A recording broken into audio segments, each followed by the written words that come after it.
Good morning student. Online tutorial Hindi class lecture 17 में standard 5 के बच्चों का स्वागत है। बच्चों, आज आप हिंदी लिटरेचर पढ़ेंगे। प्रीवियस लेक्चर में आपने चैप्टर 1 कविता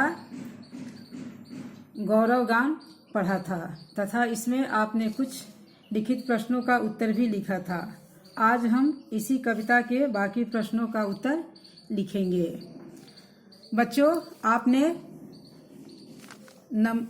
फर्स्ट क्वेश्चन में आपने 3 प्रश्नों का उत्तर लिखा था। कविता का मुख्य विषय क्या है, भूमि नहीं मात्र है यह, पंक्ति के माध्यम से कवि क्या कहना चाहता है, हमारे कौन कौन से महापुरुष अमृतवाणी सुना गए हैं। इन प्रश्नों का उत्तर आपने लिखा था। आज इसी क्वेश्चन का घ नंबर आप लिखेंगे। यहाँ ध्यान देंगे। प्रश्न घ है, जन जन की उदारक कौन है और कैसे। जन जन की उदारक कौन है और कैसे। इसका आंसर होगा जन जन की उदारक गंगा है, क्योंकि इसकी अविरल धारा भारत की भूमि को सिंचित करती है।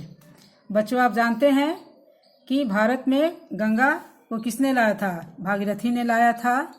और गंगा नदी से जो गंगा नदी के किनारे जो शहर बसे हुए हैं, वहाँ आप देखते हैं कि वहाँ पीने का पानी भी गंगा की नदी से सप्लाई होता है, या और भी चीज़ यह भारत की खेतों को सिंचित करती है और यह फूल फल सभी हमें प्रदान करती है। यहाँ अब आगे क्वेश्चन लिखेंगे। प्रश्न अंग है, मातृभूमि का सम्मान बढ़ाने के लिए आप क्या करेंगे। मातृभूमि का सम्मान बढ़ाने के लिए आप क्या करेंगे। इसका आंसर होगा मातृभूमि का सम्मान बढ़ाने के लिए हम इसके रजकड़ों को माथे पर लगाकर इसका गुणगान कर सदा नमन करेंगे। प्रश्न अंग है, मातृभूमि का सम्मान बढ़ाने के लिए आप क्या करेंगे। इसका आंसर होगा उत्तर, मातृभूमि का सम्मान बढ़ाने के लिए हम इसके रजकड़ों, रज मीन्स होता है धूल, रजकड़ों को माथे पर लगाकर इसका गुणगान कर सदा नमन करेंगे। नेक्स्ट क्वेश्चन है क्वेश्चन नंबर 2, कविता की पंक्तियां पूरी कीजिए। कविता की पंक्तियां पूरी कीजिए। कह रहा है इसमें, भूमि नहीं डैश मात्र है यह। भूमि नहीं मात्र, मात्र आप भरेंगे, उसके नीचे आप अंडरलाइन करेंगे। वीर डैश है कि, फिर डैश है, यहाँ आप भरेंगे वीर शहीदों, इसके नीचे आप अंडरलाइन करेंगे।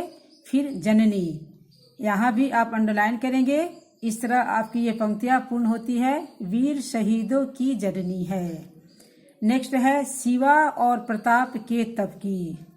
शिवा और प्रताप के तप की, इसका होगा डैश भूमि रही, फिर डैश है, यहाँ आप भरेंगे रिक्त स्थान में पावन, तथा यहाँ दूसरा भरेंगे अपनी।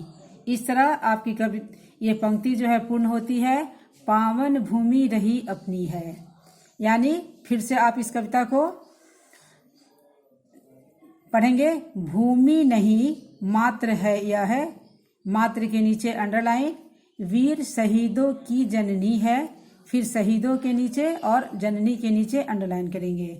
शिवा और प्रताप के तप की, पावन भूमि रही अपनी है, फिर पावन के नीचे और भूमि के नीचे अंडरलाइन करेंगे। अब है आपका क्वेश्चन नंबर 3, दी गई पंक्तियों के अर्थ लिखिए। दी गई पंक्तियों के अर्थ लिखिए। कविता की पंक्तियां है, कर्म प्रतिष्ठा कृष्ण कर गए, अपनी मही यही है, जन जन की उद्धारक गंगा, अविरल बहती सदा यही है। पंक्तियां है, ध्यान देंगे। कर्म प्रतिष्ठा कृष्ण कर गए, अपनी मही यही है, जन जन की उद्धारक गंगा, अविरल बहती सदा यही है।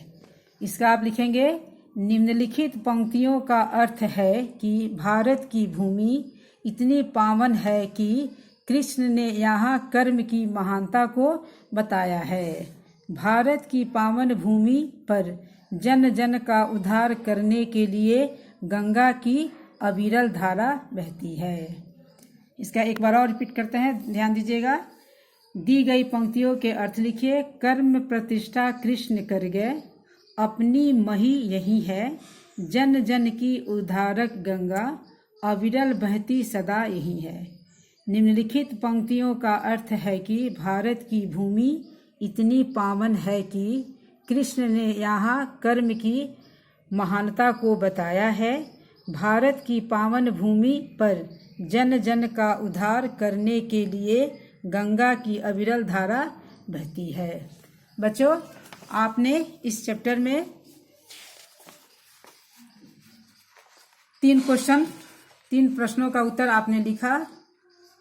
अब आप नेक्स्ट क्लास में बाकी प्रश्नों का उत्तर आप लिखेंगे। ये आपका भाषा ज्ञान है। आज के लिए धन्यवाद।